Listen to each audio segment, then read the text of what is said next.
In Matthew 7, verses 24 through 27, Jesus says, "Therefore, everyone who hears these words of mine and puts them into practice is like a wise man who built his house on the rock. The rain came down, the streams rose, and the winds blew and beat against that house, yet it did not fall because it had its foundation on the rock. But everyone who hears these words of mine and does not put them into practice is like a foolish man who built his house on sand. The rain came down, the streams rose, and the winds blew and beat against that house, and it fell with a great crash."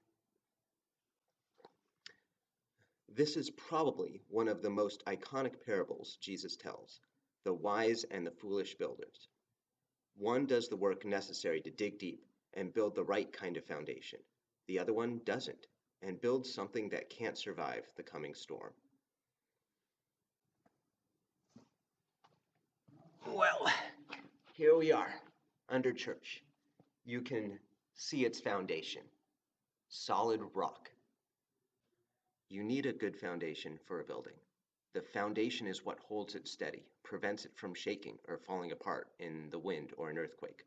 Without a solid foundation, buildings won't stay standing for very long.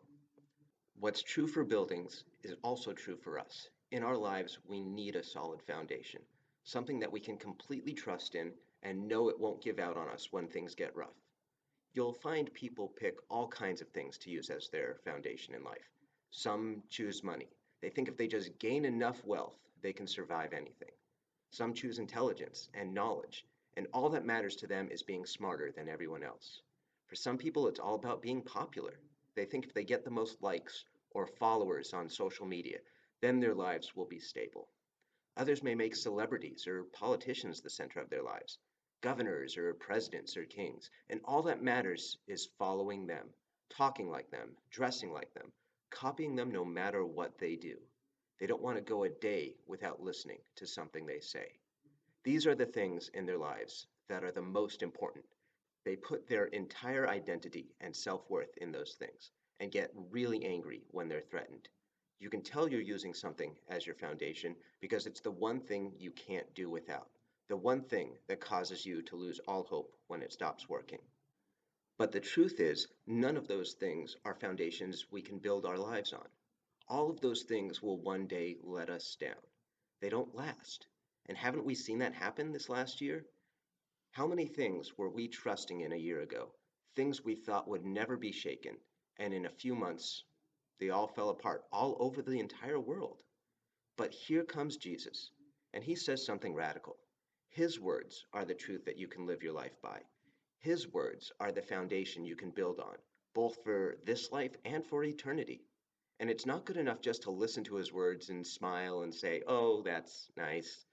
We need to actually put them into practice.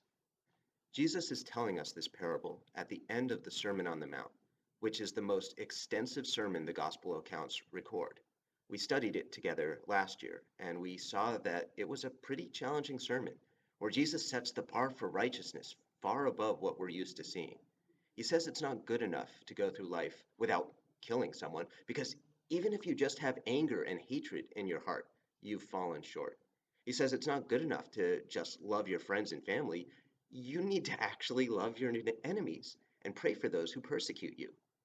He says to be careful not to do good things just to get attention from people, but to do good things even when it's only God watching. A lot of people hear this sermon and think, that sounds nice, but I'm not going to do that. It's too much. People today like to hear things Jesus said, but they aren't willing to follow him. They don't want to make his words the foundation of their lives. But with this parable, Jesus is telling us that there isn't an alternative foundation to build on. Whatever else we try to trust in, whether it's people or power or possessions, they will one day let us down, either in this life or in the next. In the same way sand can't support a house in a storm. These are okay things to have in our lives, just like a house needs other parts, and not just a foundation. But trying to make them the most important thing in our lives is like taking the roof of a house and putting it on the bottom, like a foundation. Whatever you build won't stay standing. What does it mean to make Jesus our foundation? It means we take him seriously when he says something. both the promises he makes as well as the commands he gives. It means we don't want to go a day without hearing at least something he has to say. It means we trust that his death on the cross was enough to forgive our sins. When he said, "It is finished," that meant it really was finished. And it means we trust that even if everything else is falling apart, he'll stay faithful and true to us, both throughout our lives and one day when we're in heaven with him.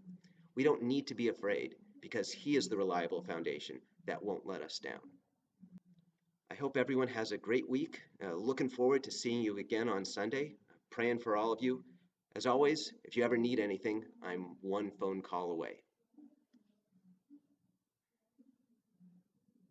And it was kind of cool filming this under the church with the foundation, but I don't know about sitting. This is very rocky. This does not feel good to sit on. I think next time I'm going to do this in an actual chair.